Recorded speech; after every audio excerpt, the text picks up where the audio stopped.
Cansado y triste vine al Salvador, mi culpa Él llevó, mi culpa Él llevó, mi eterna dicha hallé en su amor, mi culpa Él llevó, mi culpa. Glorificaremos al Señor por su muerte en la cruz. De la tumba Él se levantó, gloria al Salvador Jesús.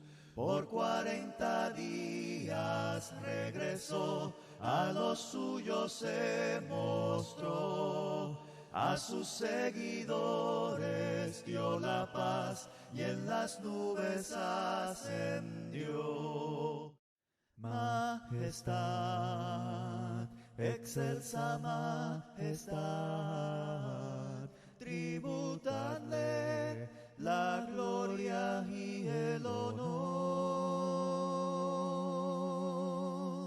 Majestad, por siempre ensalzad al Salvador, digno Señor, el vencedor. Vagaba yo en oscuridad hasta que vi a Jesús, mas por su amor y su verdad ya vivo en plena luz. Gozo y luz hay en mi alma hoy, gozo y luz hay, ya que salvo soy. Desde que a Jesús vi y a su lado fui, he sentido el gozo de su amor en mí. A tiempo y fuera de tiempo, la palabra de Dios para ti. Un programa en el que la palabra de Dios es proclamada, presentándote una variedad de temas doctrinales, morales, alentadores y devocionales para la edificación del espíritu, para fortalecer tu relación con Dios.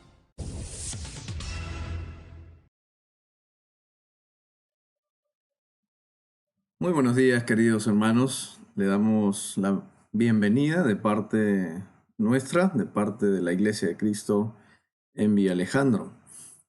Tenemos una nueva oportunidad para compartir con ustedes la palabra de Dios y seguir con nuestra conversación sobre qué es lo que podemos hacer para ayudar a hacer que nuestras congregaciones locales, las congregaciones de las que nosotros individualmente somos miembros, pues crezcan, se fortalezcan, maduren.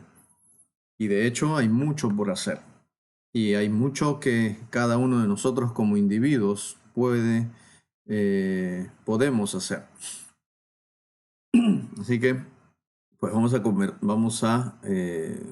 comenzar entonces con una oración y les pido por favor me acompañen. Padre eterno, te damos las gracias por amarnos, por cuidarnos, por bendecirnos todo el tiempo, por darnos esta oportunidad para aprender, para conocerte mejor, conocer tu voluntad, para recordar cosas que ya en el pasado hemos aprendido, pero que tal vez por el paso del tiempo, las diferentes responsabilidades, los diferentes compromisos se nos han ido olvidando. Y gracias, Padre, a ti por tu bondad y tu misericordia que nos permites poder recordar nuevamente estas cosas. Bendice a todos los que se van a conectar a esta transmisión. Por favor, bendícelos en sus hogares, en sus vidas personales como espirituales. Te lo pedimos en el nombre de Jesús. Amén. Pues bien, entonces estamos esta es la tercera lección que vamos a desarrollar sobre lo que corresponde al crecimiento de la iglesia. Y les agradezco a todos ustedes por el tiempo que se toman para acompañarnos en estas transmisiones. Ciertamente necesitamos congregaciones fuertes.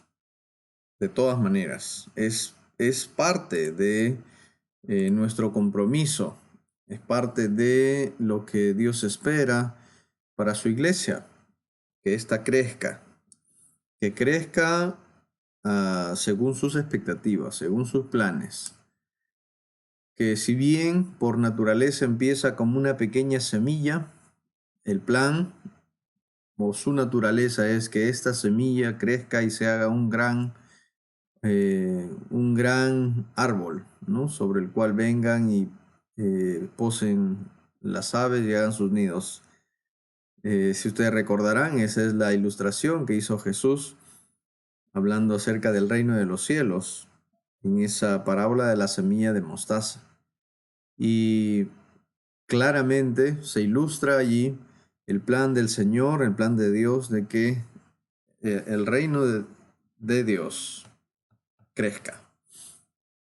Bien, entonces vamos a continuar nuestra conversación sobre la necesidad de congregaciones fuertes. Y ya hemos pues cubierto algunos puntos relacionados con el crecimiento de la iglesia. Dijimos en nuestra clase anterior que para que la iglesia se haga fuerte, necesitamos llenarnos del conocimiento de la palabra de Dios. Si no aprendemos, si no sabemos, no crecemos. Si no sabemos, nuestra fe se mantendrá pequeña y por supuesto también débil, lo cual no es el plan de Dios, no es la voluntad de Dios. Nuestra fe tiene que crecer, pero crecerá en consecuencia del conocimiento que vamos asimilando, que vamos adquiriendo de la palabra de Dios. En esta oportunidad vamos a continuar con otros aspectos que nos van a ayudar a fomentar el crecimiento, el fortalecimiento de nuestras congregaciones. Entonces, vamos a empezar diciendo que para que la iglesia se haga fuerte, tanto numérica como espiritualmente, es decir, para que la iglesia siga su desarrollo, siga su crecimiento, la iglesia debe caracterizarse por estar saturada de un amor ferviente. ¿Ok? Saturada de un amor ferviente. Entonces vamos a, para ello, considerar algunos textos y nos vamos a ir a Primera de Pedro 1:22. ¿Ok? Primera de Pedro, capítulo 1, verso 22. El texto nos dice, habiendo purificado vuestras almas por la obediencia a la verdad. Habiendo purificado vuestras almas. ¿Ok? Por la obediencia a la verdad. Mediante el Espíritu, para es propósito, para el amor fraternal no fingido. Ahí está. Ámense unos a otros entrañablemente de corazón puro. Muy bien. En los versos previos, vamos a hacer un breve recorrido. Empezando en el verso 18, dice, sabiendo que fuiste rescatados de vuestra vana manera de vivir, la cual recibisteis de vuestros padres, no con cosas corruptibles como oro o plata, sino con la sangre preciosa de Cristo, como de un cordero sin mancha y sin contaminación, ya destinada de antes de la fundación del mundo, pero manifestado en los postreros tiempos por amor de vosotros, y mediante el cual creéis en Dios, quien lo resucitó de los muertos y le ha dado gloria, para que vuestra fe y esperanza sean en Dios. Estos versos, empezando en el verso 18, lo que hacen es describir ese proceso por medio del cual los creyentes, los cristianos, han sido rescatados, han sido reconciliados con Dios. Y esa reconciliación no se ha hecho real debido a la intervención de algún pago económico. Es decir, no hay un monto que el ser humano pueda ser capaz de pagar para reconciliarse con Dios. ¿Ok? Es decir, no podemos pensar en la reconciliación, en la salvación, como en algo que se puede comprar por ninguna cosa que sea valiosa desde un punto de vista terrenal o humano. ¿Ok? Fuimos rescatados de nuestra vana manera de vivir, dice ahí. ¿Ok? No con cosas corruptibles como oro o plata, o soles o dólares. ¿Ok? El texto nos dice, sino con la sangre preciosa de Cristo, como de un cordero sin mancha y sin contaminación. La sangre de Cristo ha sido el pago que se ha dado para poder rescatarnos, para poder reconciliarnos con Dios. Entonces, en esta condición de reconciliados, en esta condición que tenemos de personas a las cuales Dios les ha perdonado sus pecados por medio del sacrificio de su Hijo Jesucristo, y en consecuencia, formando parte de un grupo, de una familia de personas que han pasado por ese mismo proceso, ahora hay algunas expectativas para ellos. ¿Okay? En contraste, nos podríamos ir a Hechos capítulo 2, ¿no? Y esos son textos que los hemos estudiado bastante. Hechos 2, versos 36 al 38, ¿no? La gente, después de escuchar el sermón de Pedro, se compungió de corazón y preguntaron qué debemos hacer, y Pedro le responde: arrepiéntase y bautícese para el perdón de sus pecados y recibiréis el don del Espíritu Santo. Y dice que como 3,000 personas fueron bautizadas en el verso 41, y que estas personas con las demás personas que se iban bautizando, iban siendo añadidas a la iglesia, ¿no? Todos los que habían de ser salvos iban siendo añadidos a la iglesia.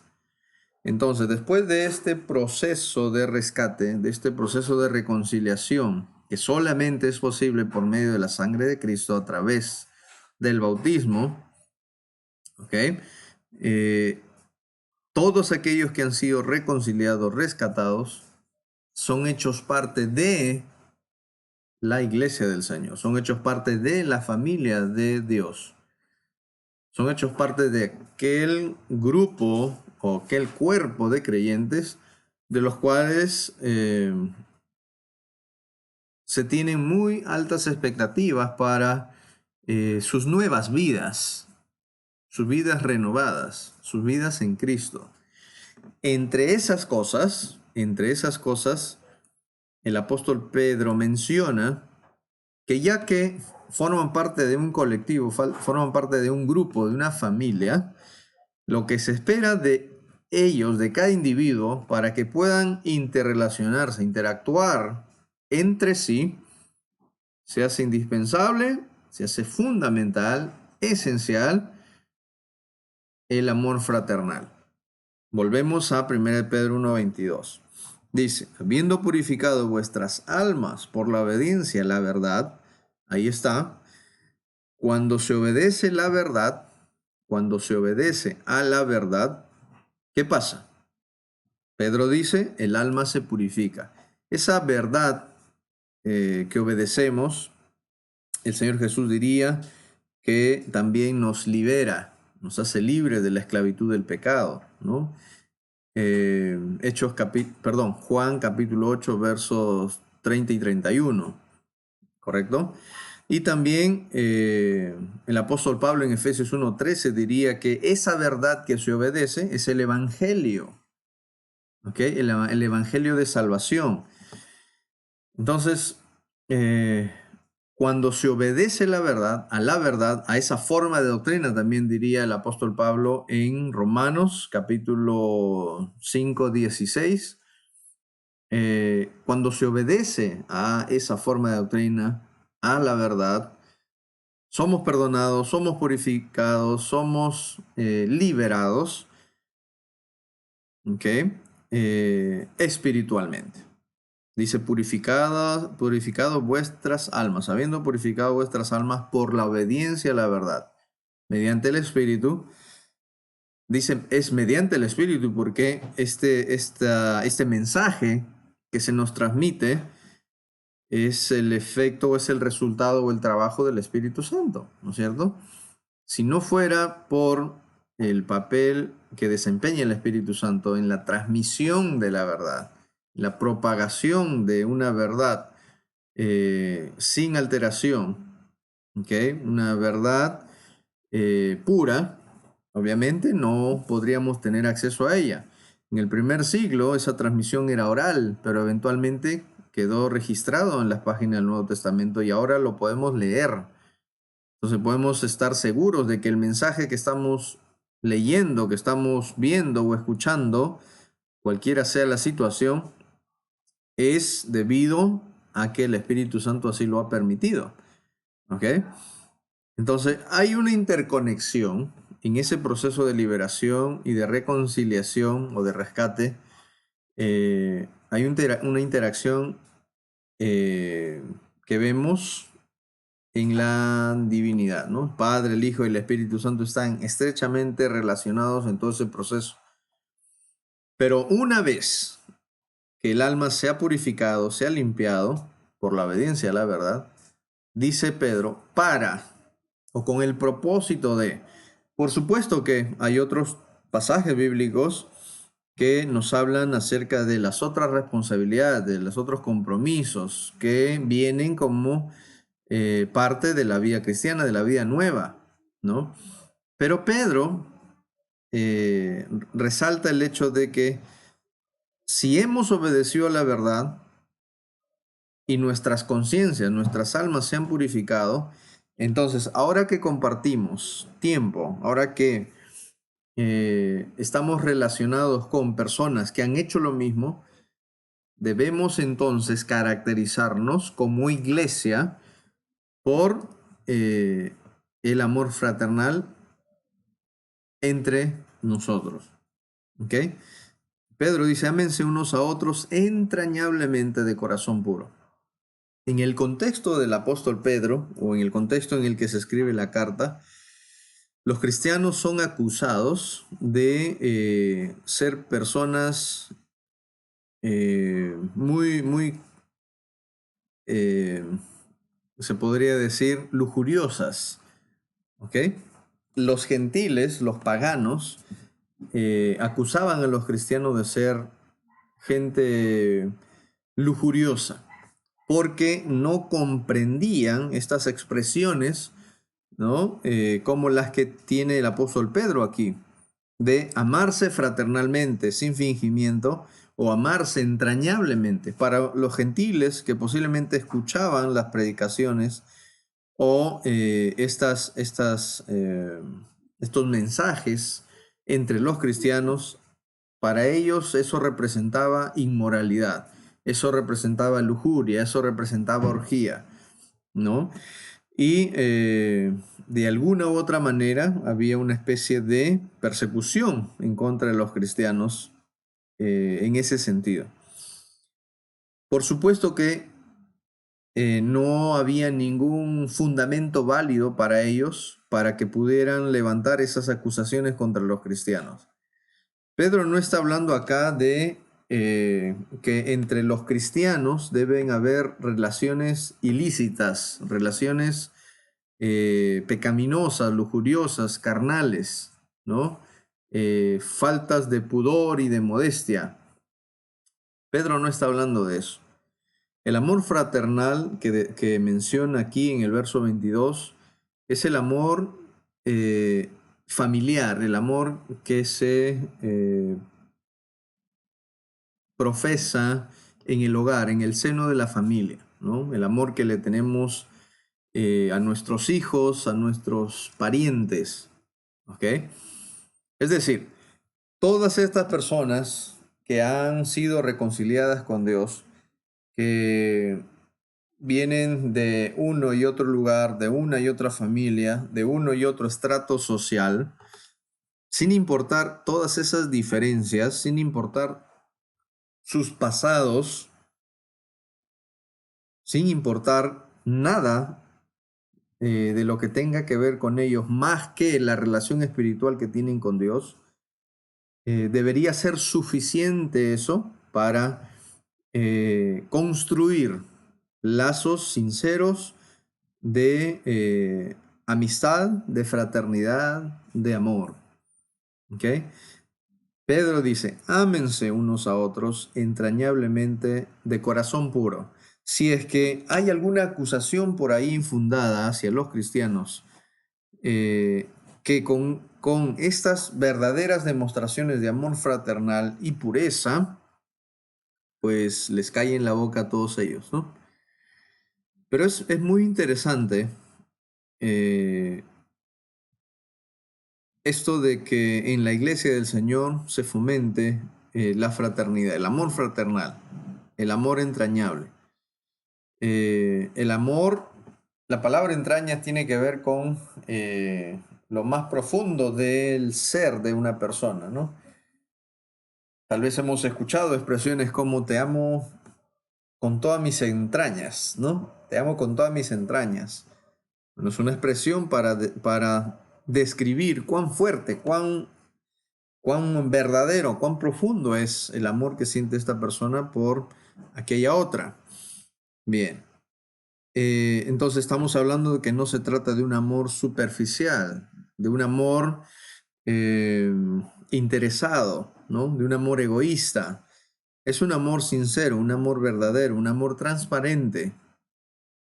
Y en el primer siglo, esto era bastante desafiante, ¿no? Por justamente esas diferencias de clases sociales, esas diferencias étnicas, ¿no? Entre judíos y gentiles, por ejemplo. Las diferencias, si bien habían diferencias sociales marcadas entre, digamos, el estrato A y el estrato B y el C, también estaban las diferencias marcadas entre todos esos estratos y la esclavitud, por ejemplo, o la servidumbre, que prácticamente eran tratados como animales, ¿no? Pero entre los siervos o entre los esclavos también habían cristianos, y entre la gente de los estratos A, B o C de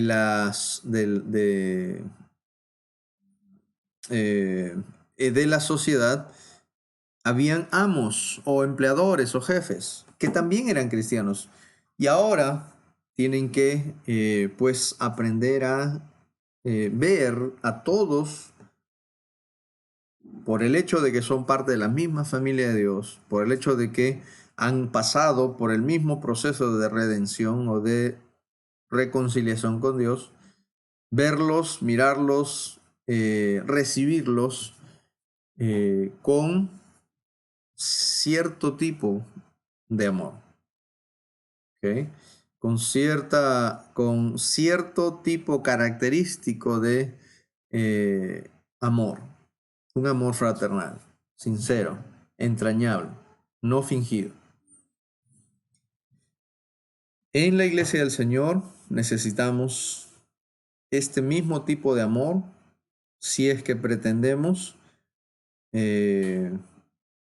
crecer, si es que pretendemos que nuestras congregaciones sean fuertes.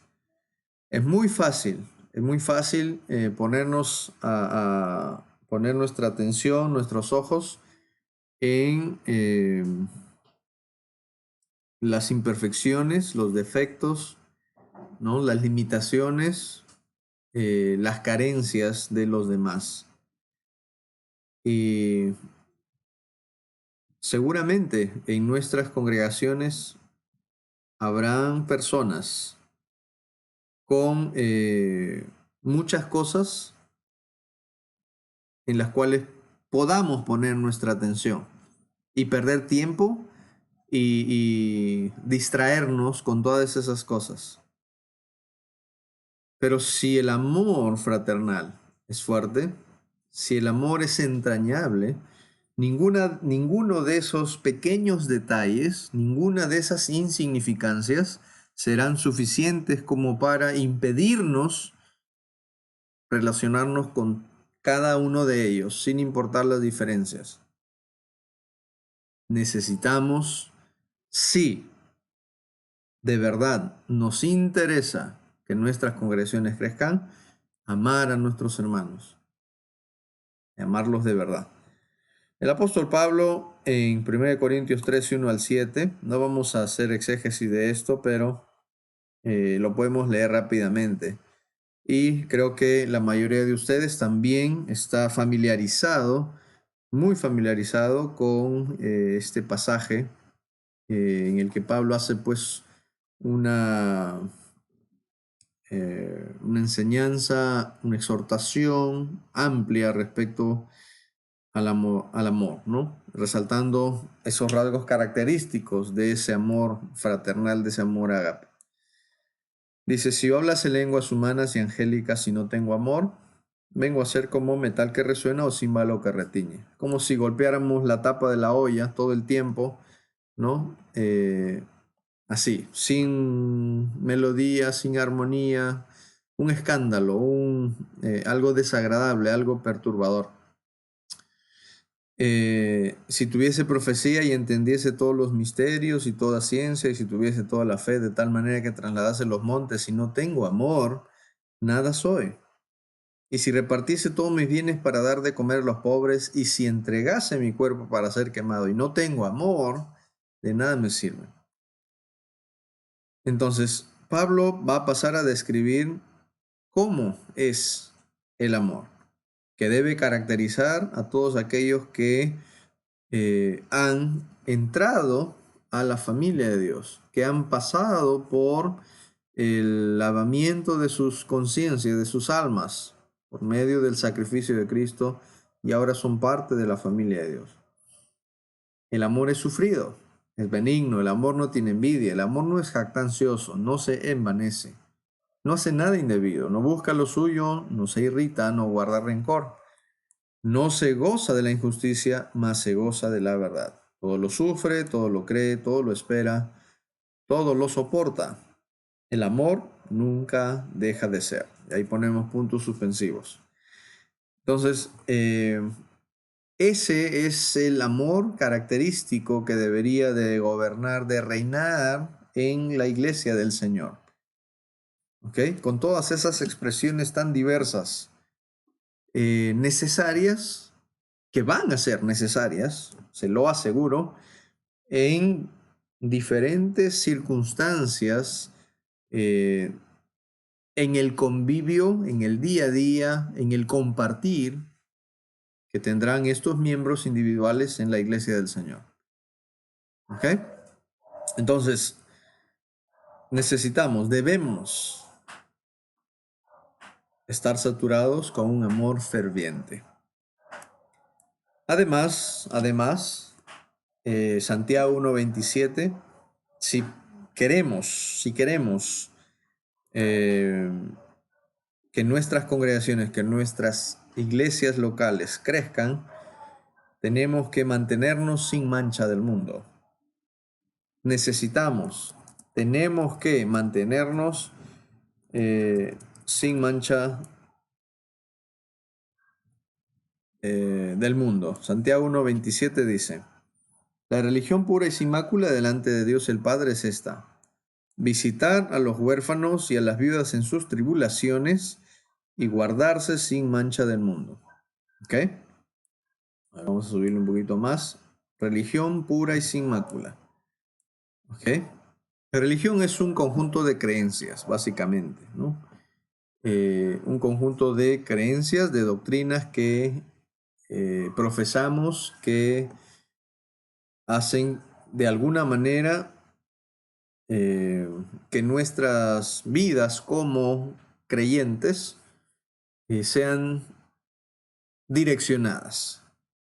Entonces, todo este conjunto de doctrinas, de enseñanzas, de principios, son aquellos que de alguna manera nos van formando, ¿ok? Nos van formando y nos van haciendo cada vez más parecidos al Señor Jesús. Finalmente es su doctrina, finalmente es su camino, finalmente es su familia. La religión pura y sin mancha delante de Dios el Padre es esta. Por un lado, vamos a cubrir el tema de la benevolencia, ¿no? O el amor al prójimo. Dice visitar los huérfanos y a las viudas en sus tribulaciones. Y por otro lado, el amor propio que sentimos hacia nosotros. ¿De qué manera? Guardándonos sin mancha del mundo. Si de verdad nos amamos, entonces lo más razonable o lógico es que siempre nos procuremos nuestro bienestar, ¿verdad?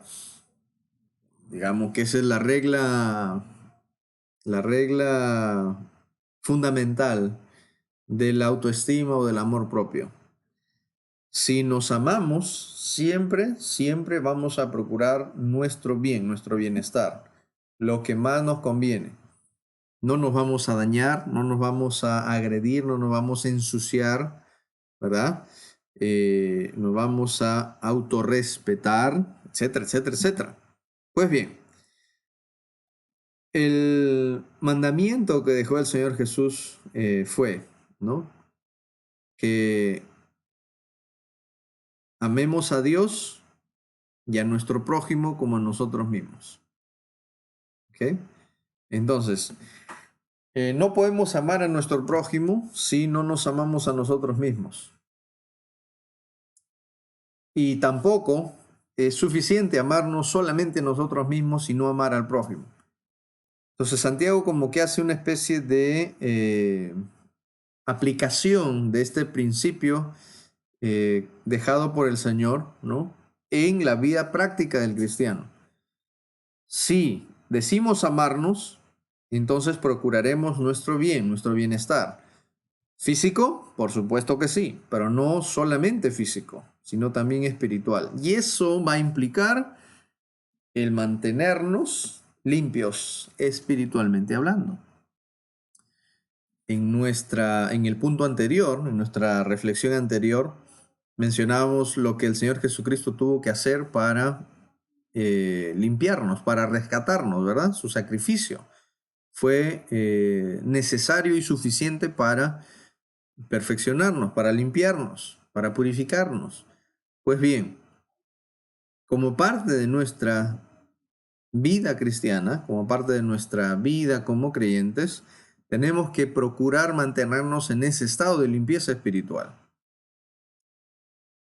Y si estamos preocupados por ello, como un reflejo de que de verdad nos amamos a nosotros mismos y que somos valiosos para nosotros mismos y que somos valiosos, por supuesto, como ya ha quedado claramente demostrado, para Dios, para el Señor, entonces podremos servir, podremos amar a aquellos que están a nuestro alrededor, a nuestro prójimo. Podremos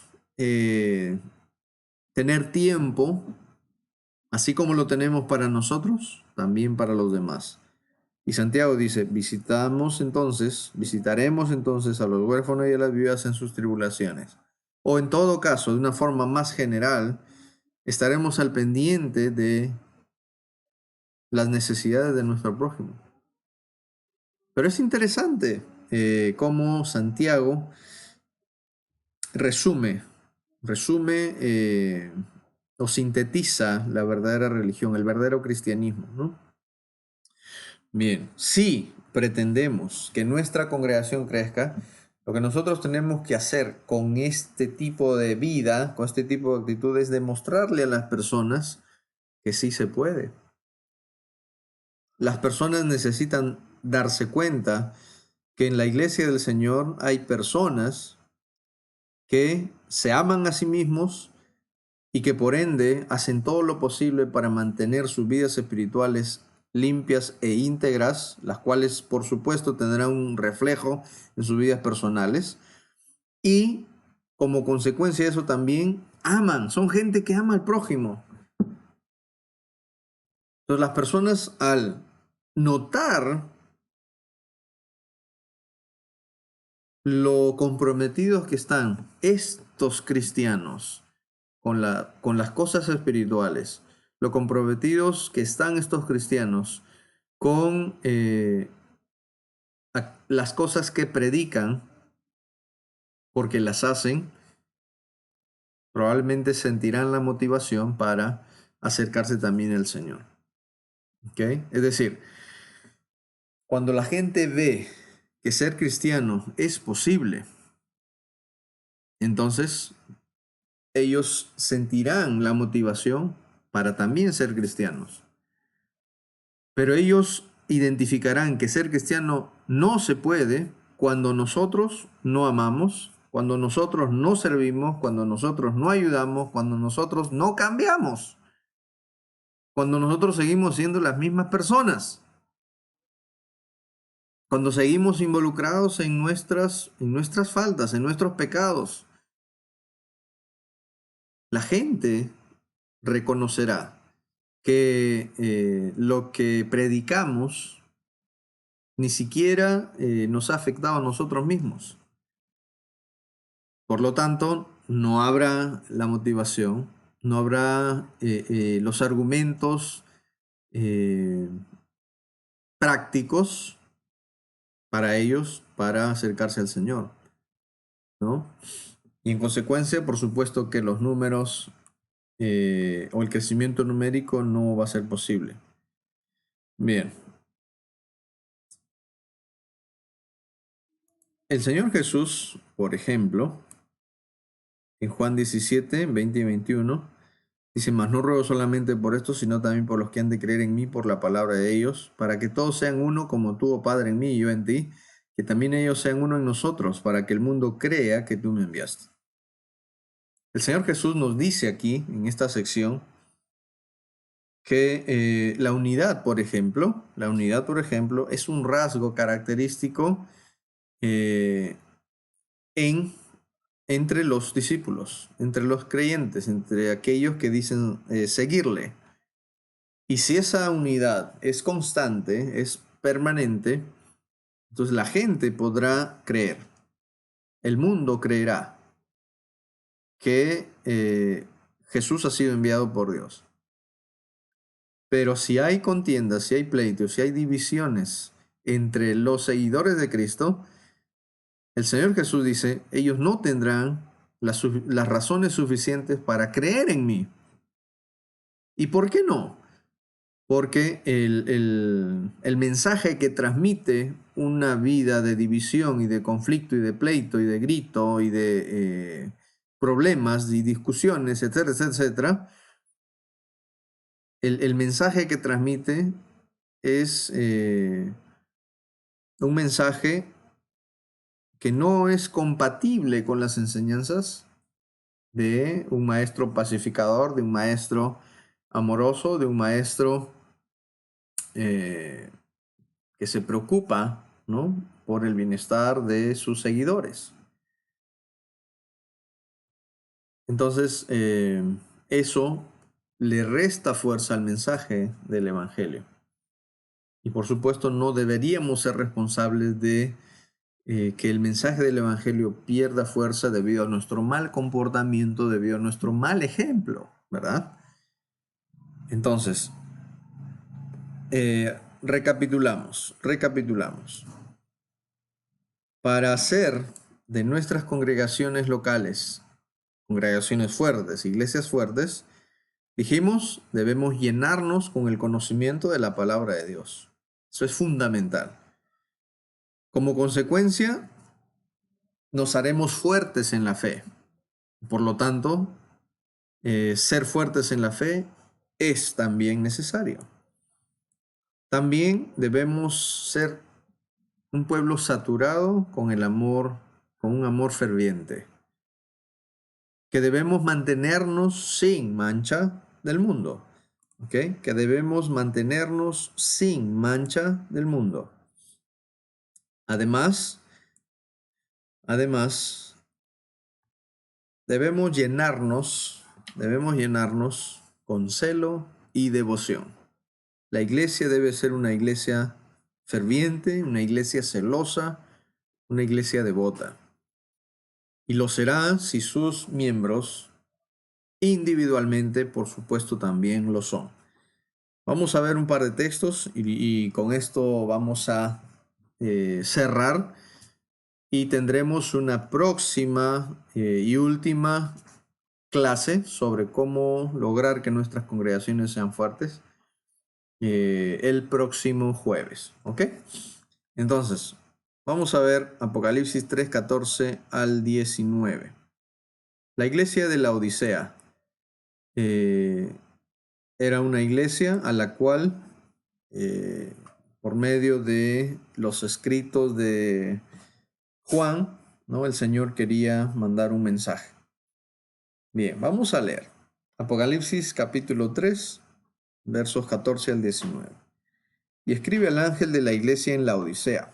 He aquí el Amén, el testigo fiel y verdadero, el principio de la creación de Dios, dice esto. Yo conozco tus obras, que ni eres frío ni caliente.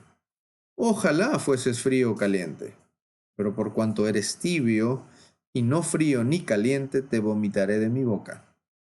Porque tú dices, yo soy rico y me he enriquecido y de ninguna cosa tengo necesidad.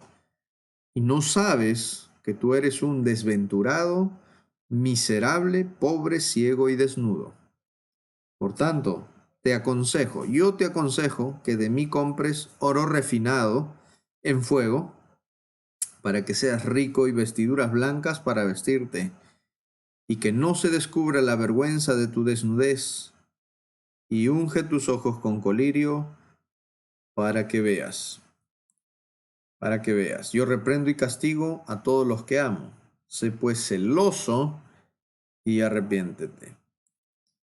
La exhortación final por parte del Señor a esta iglesia en la Odisea es: yo reprendo y castigo a todos los que amo. Y por supuesto, desde el verso 14 hay una fuerte reprensión, y el anuncio de una disciplina, de un castigo que va a ser ejecutada si la iglesia no es sensible al mensaje que a través del apóstol, a través del libro de este libro, ¿no?, es anunciado a ellos. Y les dice, sean celosos. Sean celosos. El celo, mis hermanos, es algo que debe caracterizar a la iglesia del Señor. Pero el celo será un celo honesto, un celo verdadero, si estamos haciendo todo lo que como iglesia ya hemos mencionado previamente. Si estamos creciendo en el conocimiento de Dios, si nuestra fe se está fortaleciendo, si nuestro amor está ferviente, si estamos manteniéndonos sin mancha del mundo. Entonces, en esencia, ¿no?, el estar poniendo énfasis en estas cosas y en todas las que estas, por implicación, también tienen que ver. Entonces, naturalmente estaremos reflejando que de verdad la iglesia nos interesa, que de verdad el trabajo del Señor nos importa, que de verdad la pureza y la santidad es fundamental, es necesario. Y lo fomentamos y lo compartimos, lo propagamos, ¿no? Entonces, si yo estoy conociendo y veo que alguien no está aprendiendo mucho debido a mi celo, entonces voy a ayudarle a esta persona a saber un poquito más. Si yo tengo una fe fuerte y veo que alguien está flaqueando en su fe, en sus convicciones, debido a mi celo, entonces yo le ayudaré a esta persona a afianzarse más en Dios y a que su fe se fortalezca. Si yo identifico que el amor de alguien, el amor fraternal de alguien, no es tan fuerte, no es tan vasto, entonces debido a mi celo, estaré allí para estimular, para animar, para aconsejar que esta persona incremente su amor. ¿Ok? Pero no puedo ser celoso, realmente celoso, si no estoy creciendo en estos otros aspectos. ¿Ok? Sería un celo superficial y sin mucho sentido, ¿no? Sin mucha profundidad. Es fácil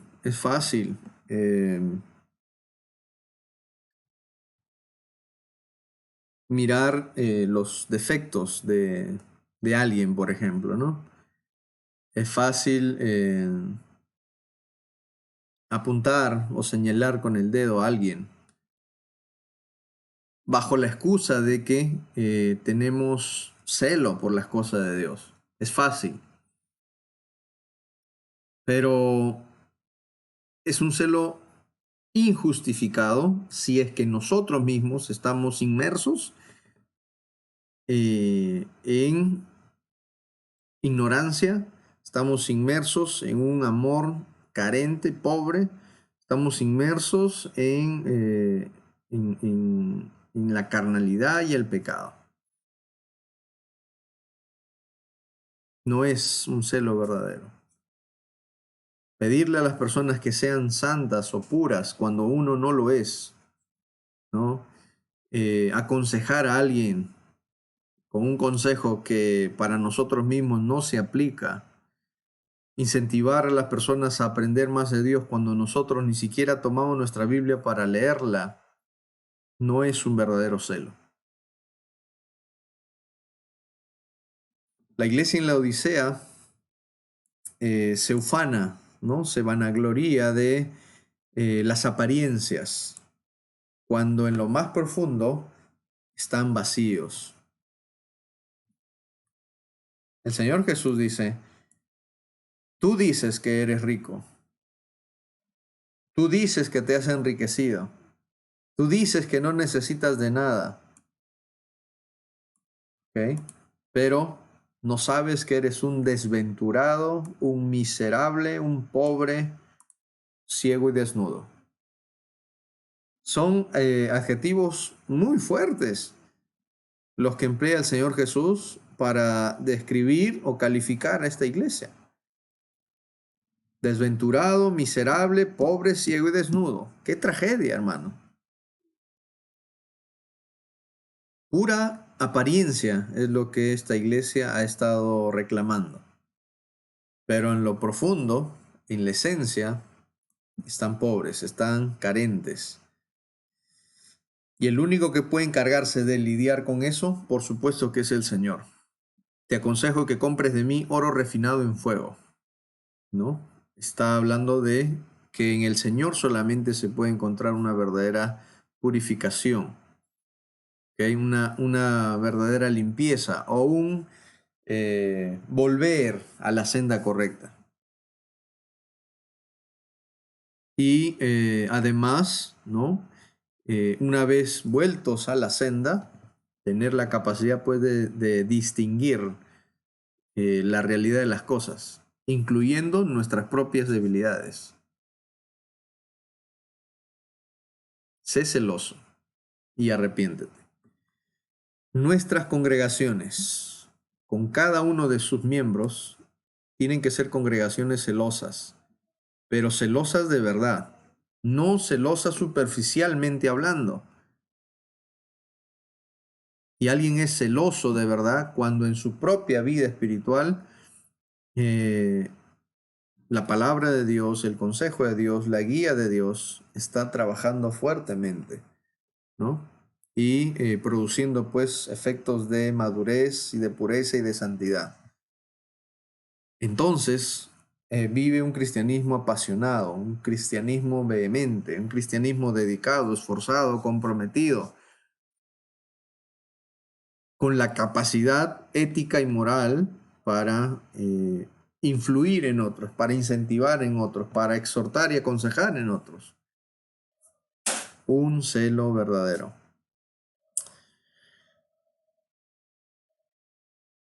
En Juan capítulo 2, 13 al 17, tenemos al Señor Jesús, ¿no?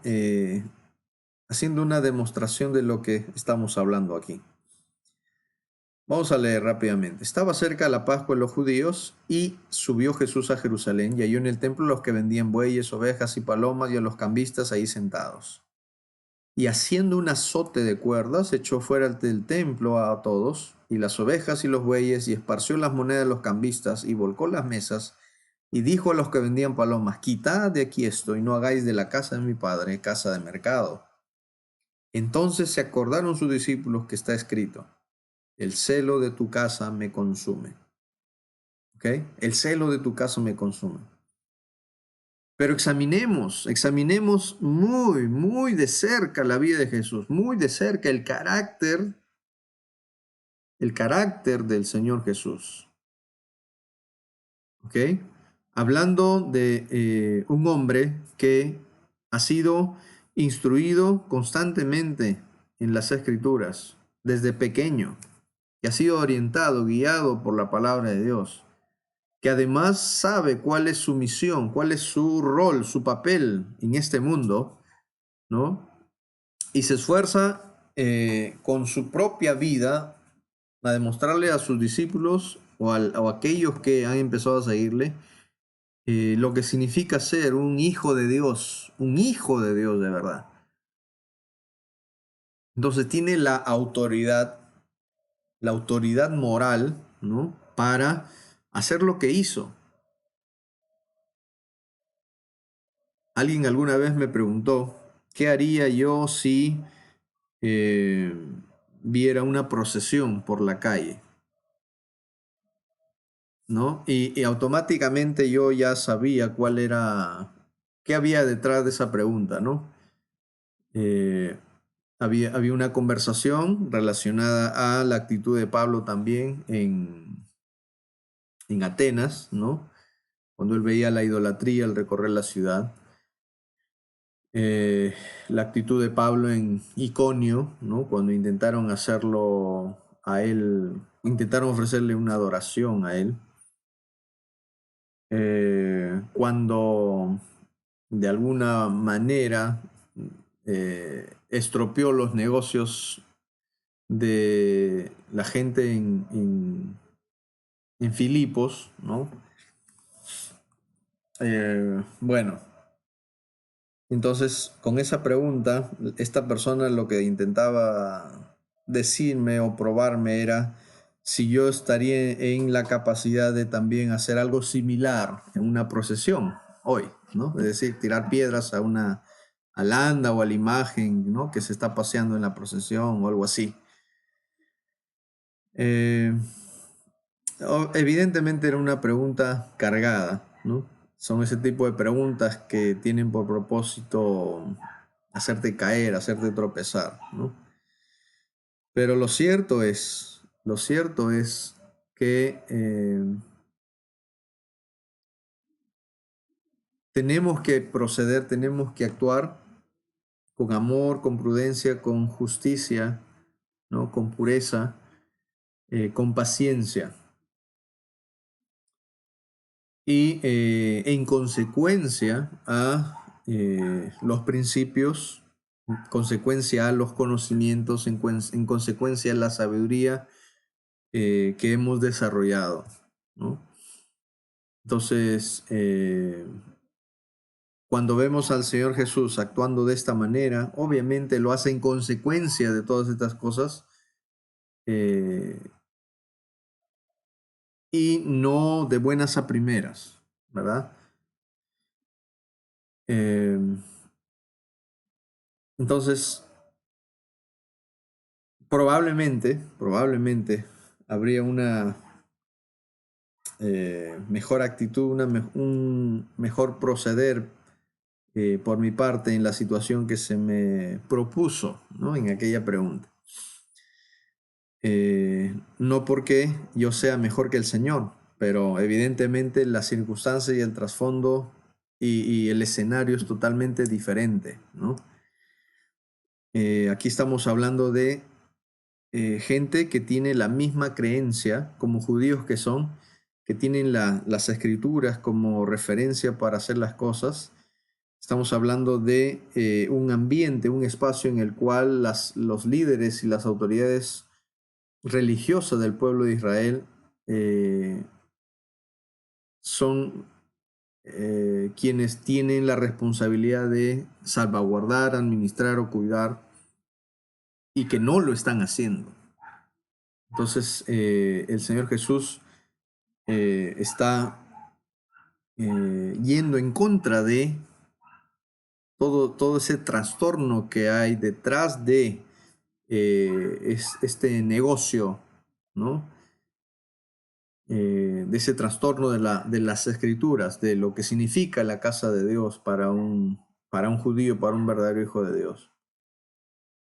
El escenario que se me propuso en esta pregunta es totalmente diferente, ¿no? Entonces el proceder tiene que ser diferente.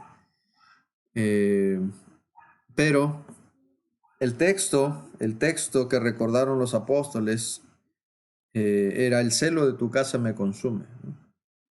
Es decir, cuando estamos viendo que hay algo que no está haciéndose bien en la iglesia del Señor, porque tenemos la autoridad moral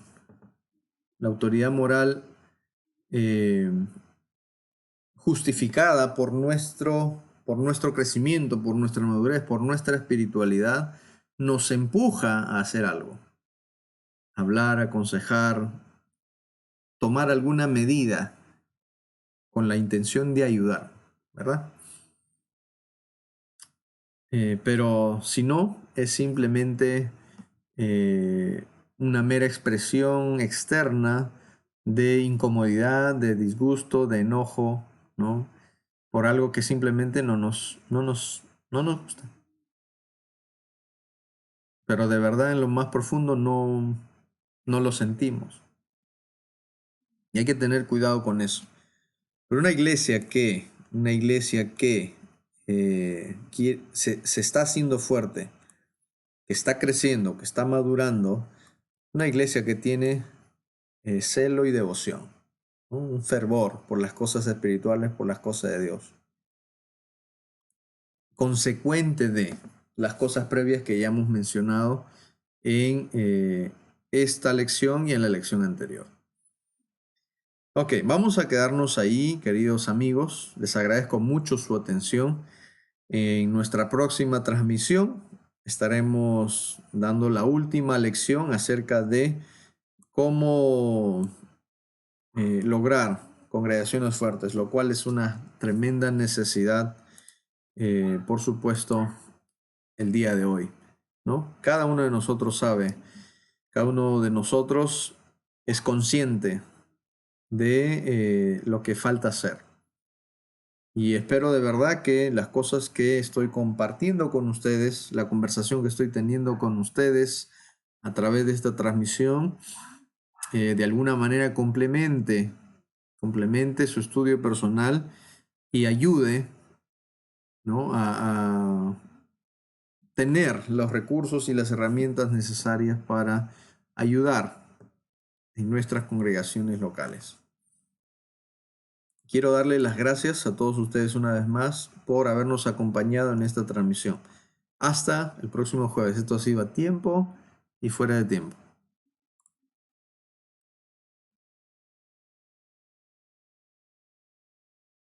Vagaba yo en oscuridad hasta que vi a Jesús, mas por su amor y su verdad ya vivo en plena luz.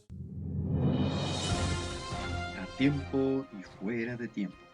La palabra de Dios para ti. Un programa en el que la palabra de Dios es proclamada, presentándote una variedad de temas doctrinales, morales, alentadores y devocionales para la edificación del espíritu, para fortalecer tu relación con Dios.